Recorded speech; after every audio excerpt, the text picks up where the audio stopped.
You ever notice your mom or your grandpa scratching the same little spot on their arm, maybe behind the ear or right on the shoulder blade? You ask them what's up, and they just wave you off, say, oh, it's just a bit of dry skin. You nod, maybe smile, and move on. But here's the thing. What if it's not? What if that tiny little patch, the one they keep scratching without thinking, isn't just some harmless itch? What if that's the body's way of waving a red flag? What if that's the only early warning sign you're going to get before something serious, really serious, takes root? I know that sounds heavy, and maybe even a little scary, but I want you to stay with me for just a few minutes, because this could matter more than you realize. See, we're taught to ignore little things in aging. Oh, she's just getting old. Oh, that's normal for his age. But what if those normal things are actually signs? Signs that something's starting to go wrong deep inside. Something you could do something about if you catch it early. That itchy spot? There's real science behind it. Studies are showing that in older adults, especially those over 65, a persistent itchy patch, if ignored, shows up in nearly 95% of certain late-diagnosed cancer cases. That's not a coincidence. That's a silent scream from the body, one that most people miss. But you won't. Not after today. Because in this video, I'm going to walk you through 5 early warning signs, subtle things, small changes that might not look like much on the surface, but could be the difference between catching something in time or being too late. And listen, I'm not here to scare you. I'm here to prepare you. Because the truth is, knowing what to look for means you can act from a place of love, not panic. So if you're here because you care about someone who's aging, maybe slowing down a little, then type, I'm here in the comments. Let me know you're watching.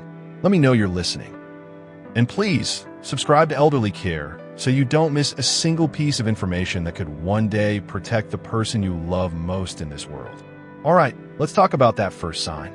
Let's start with the one that gets overlooked the most, because it seems so simple, so harmless. Just an itch. Margaret was 74, lively spirit, sharp as ever. One day, she started scratching a spot on her shoulder. Just a little dry patch. Nothing new. You know how skin changes with age, gets thin, gets flaky. Her daughter even bought her a new lotion, something gentle, unscented.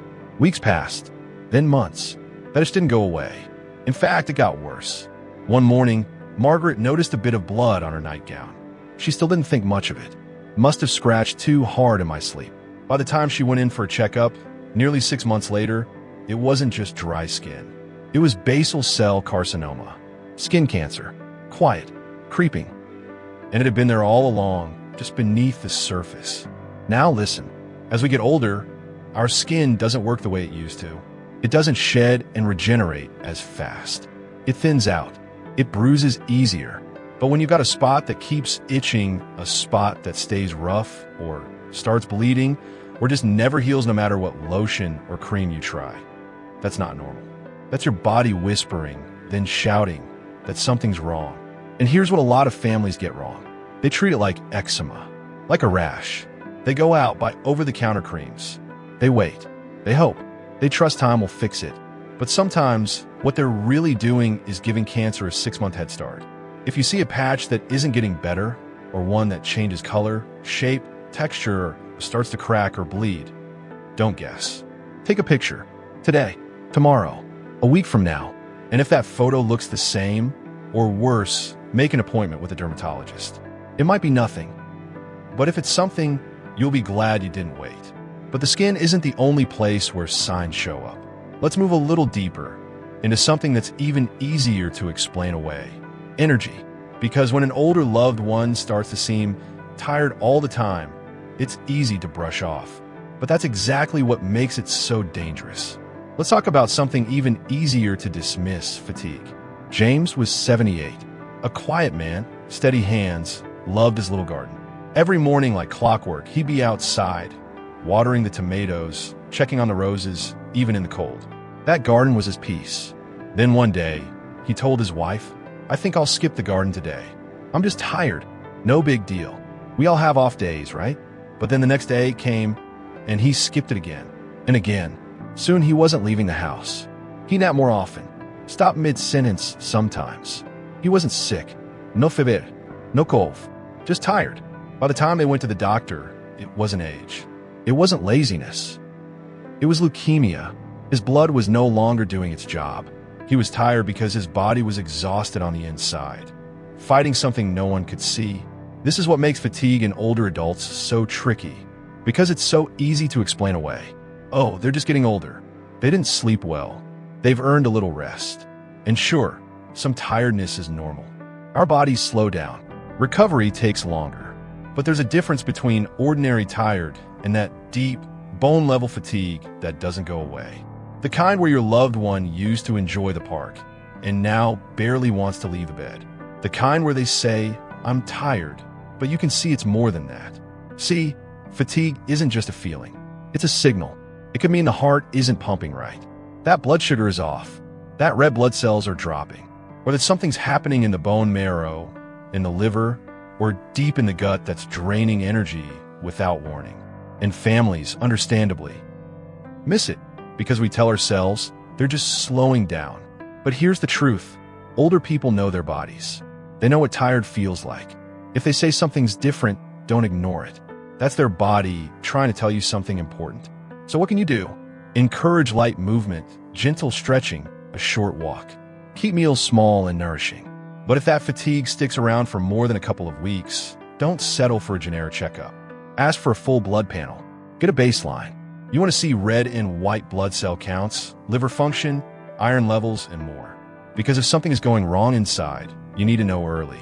Fatigue can be the very first sign and the easiest one to ignore. And now, let's shift to a sign that's even harder to catch, because it doesn't come from the body. It comes from the way we see the world. Quite literally. Now I want you to picture this. Gloria was 82, independent, sharp dresser. Read every morning paper front to back with her coffee, no matter what. Her eyesight hadn't changed much in years. Same pair of glasses, same prescription. She could still thread a needle, no joke. But then something strange started happening. She began bumping into corners when walking down the hallway, brushed up against the coffee table, missed the last step once or twice. At first, the family laughed it off. She's just not paying attention, they said. Or maybe she needs new glasses. But it wasn't the glasses. Turned out it was a tumor.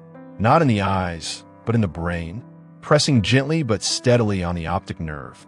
And because the decline was slow, no one saw it coming, until it couldn't be ignored. This is the trap with vision loss in older adults. Everyone expects vision to get worse with age. And yes, it often does. Cataracts, dry eyes, fading contrast, that's all real. But there's a danger in assuming every vision change is just part of getting older. Because sometimes it isn't the eyes at all. See, the eyes are just lenses. It's the brain that processes what we see. And when something starts to go wrong neurologically, like pressure on the optic nerve or small strokes, or even early signs of cognitive decline, it can show up first as vision trouble. Blurry focus, poor depth perception, difficulty recognizing faces, bumping into objects that used to be easy to avoid. But instead of checking for these deeper causes, most people change the lighting in the room, or buy a brighter lamp, or switch to bigger fonts. They get new glasses, and the root problem continues quietly underneath, growing. So here's what I want you to do. If your loved one suddenly has trouble reading, or seems clumsier than usual, or starts to misjudge distances, don't just send them to the eye doctor. Do that, yes, but ask for more. Request a neurological consult, especially if those vision changes come with headaches, or moments of confusion, or silence where there used to be chatter. Track the changes. Write them down. Keep a simple vision log, because these things often unfold in patterns, and patterns can help doctors catch things early.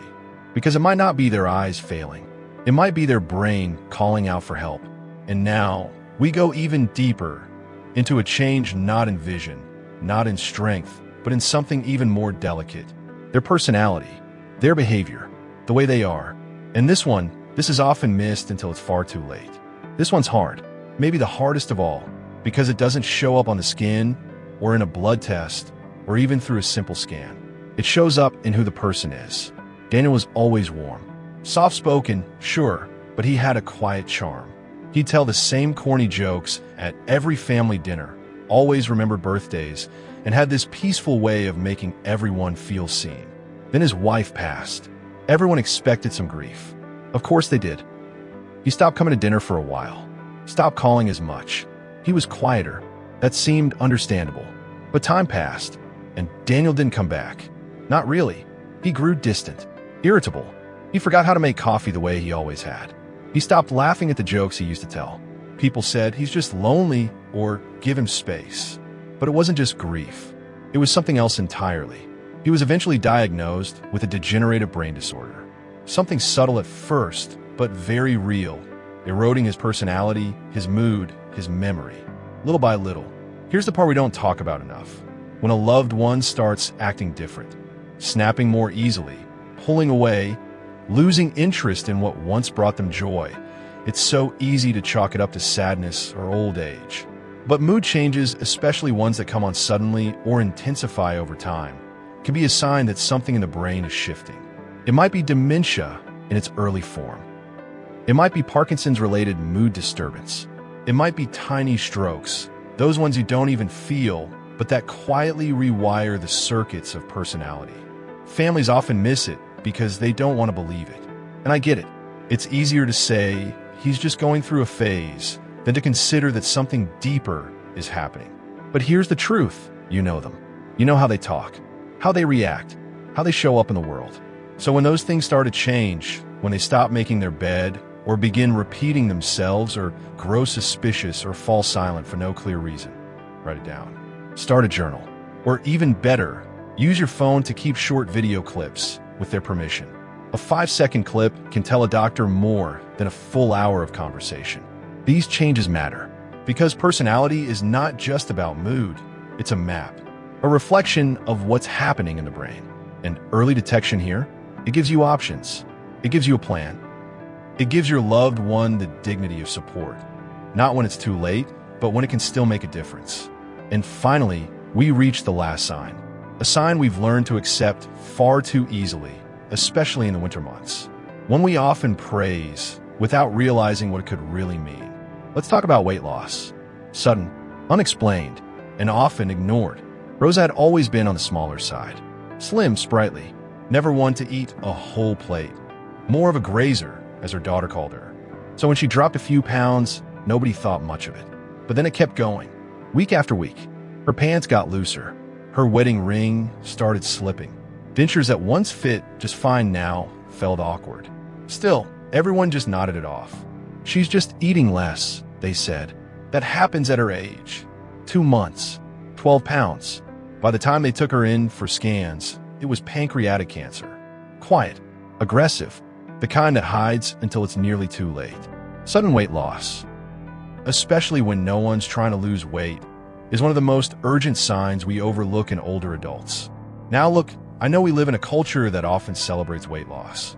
Magazines, TV shows, compliments like, wow, you look great, even when we have no idea why someone's thinner than before. But here's the truth. When an elderly person loses weight without trying, especially quickly, it's not usually something to celebrate.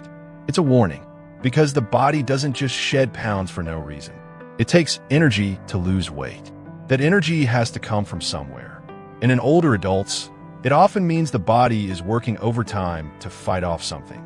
Cancer, chronic infection, thyroid issues, even early signs of heart or kidney failure. But it doesn't always look dramatic at first. That's why you have to pay attention to the subtle signs. You'll notice rings don't fit right anymore. Belts get cinched tighter. Dentures feel like they've shrunk. They start pushing food around on the plate instead of eating it. Or you start hearing, "I'm just not hungry lately," more often than you used to. Don't wait for it to be drastic. Track weight, not obsessively, but regularly. Just a note in your calendar. If you notice 5 pounds gone in a month, or 10 in 2, and there's no diet change, no reason for it, say something. Ask a doctor for a full metabolic panel. Request imaging if something feels off. Because sudden weight loss in seniors isn't about appearance. It's about what's happening underneath. It's the body waving a flag, begging to be noticed. And now I know you've heard a lot. Skin changes, energy loss, vision shifts, personality drift, unexplained weight loss. It's a lot to take in. So where do you go from here? Let's take a moment now to breathe, and talk about what it really means to carry this knowledge, to feel this weight, and still find a way to act from love. It's heartbreaking, isn't it? Watching someone you love, someone who once held your hand steady, or rocked you to sleep, or stood at the center of every family memory, start to fade. Not all at once, not dramatically, but little by little, like light dimming behind a curtain. You see them slowing down, forgetting things, withdrawing. Maybe they laugh a little less, eat a little less. Maybe they're just not quite them anymore. And deep down, you wonder, am I doing enough? Am I seeing what I need to see? It hurts, not because you're doing something wrong, but because you care. And I want you to know something right now, in this moment. You are not helpless. You are not powerless. You have eyes that notice, ears that listen, a heart that feels when something's off, even if you can't quite explain it. And now you've got knowledge. You know what to watch for. You know what questions to ask. You know that sometimes what looks like nothing is actually something.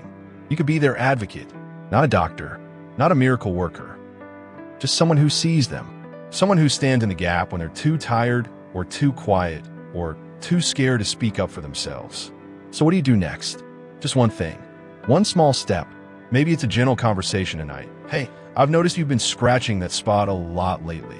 Maybe it's a phone call tomorrow to set up an appointment. Maybe it's just sitting beside them, holding their hand, and really listening. Whatever that step is, it matters. Because in the end, this isn't about chasing every symptom. It's about showing up, being present, being brave enough to ask the questions no one else wants to ask, and being loving enough to do it with gentleness, not fear. You are not alone in this. There are millions of us out there, sons, daughters, neighbors, friends, trying to do the right thing for the people who raised us. And the more we notice, the more we speak up, the more we love through these moments, the more we can give them what they truly deserve. Not just more time, but time filled with dignity, with peace, with presence. And you're already doing the most important part by paying attention. So let's breathe and take that with us into what comes next. Because the best care always starts with awareness. So let's take a moment and just remember what we've uncovered together. We talked about that itchy spot, the one that doesn't go away, that could be more than just dry skin. We looked at sudden and ongoing fatigue, how it's not just tiredness, but sometimes a cry from within the body. We talked about vision changes, not always just the eyes, but a possible signal from the brain itself. We explored personality shifts, the kind that can slowly steal someone's spark and point to something deeper. And finally, we talk about weight loss, quick, unexplained, and often praised when it should raise concern. These 5 signs, they might seem small, but together, they can save a life. Or at the very least, give a loved one the chance to be seen, to be heard, to be cared for with clarity and compassion. Now I want to hear from you. Which of these signs have you noticed in someone you care about? Was it subtle at first? Did it make sense only in hindsight? Share it in the comments. You never know. Your story might be the one that helps another family catch something early before it's too late. And if this video helped you see something in a new light, if it made you pause, reflect, maybe even tear up a little, I hope you'll subscribe to Elderly Care. This space, this channel, it's not just about information. It's about connection. It's about learning from each other, leaning on each other, and showing up for the people who once showed up for us. So stay strong, stay observant, and above all, stay kind. I'll see you in the next video. And from my heart, thank you for being part of the Elderly Care family.